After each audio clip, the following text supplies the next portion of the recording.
Here we are, day 3 of CPAC, the Conservative Political Action Conference, and everything is geared up for President Trump to be speaking. He won't be here until the mid-afternoon, but people are already piling in. Secret Service already doing their sweeps. I made it through. You're welcome. I'm safe, America.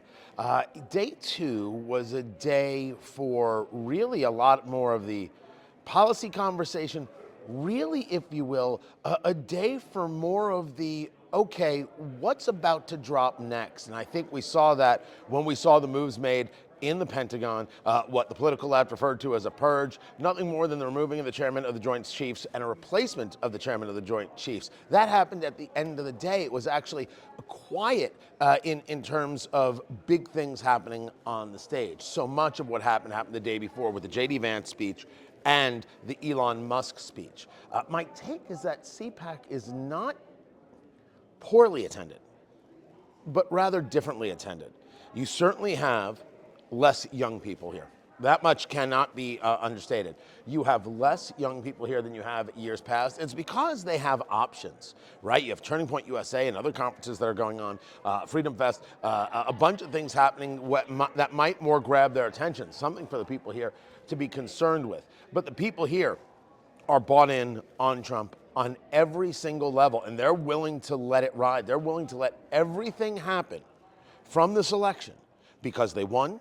They wanted to win, they wanted these changes, and they're getting them. There is not a moment in any conversation that I had with anyone where they thought President Trump was going too far, where they thought it was too much. If anything, it's all conversations about not enough. And much of this is because winning has consequences. And these people feel like they waited 4 years to get the win. Some of them they believe rightly deserved in 2020.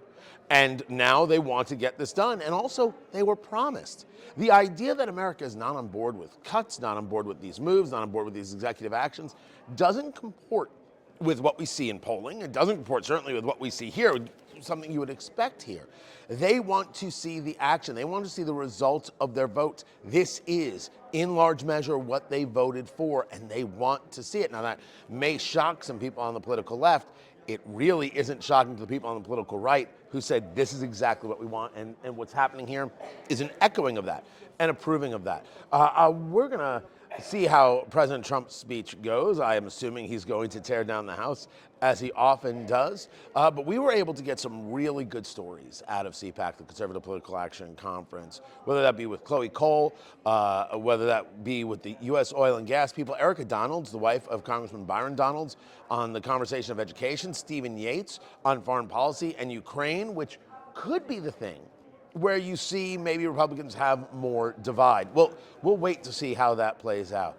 But it's been a good conference, and glad that I was here to see it. My thanks to Hoosier Hope, HoosierHope.org, Americans for Prosperity, Indiana, and PremierArms.com, your firearms dealer, PremierArms.com, all who supporters and help pay for this and get us out here on this visit, on this trip to CPAC, the Conservative Political Action Conference.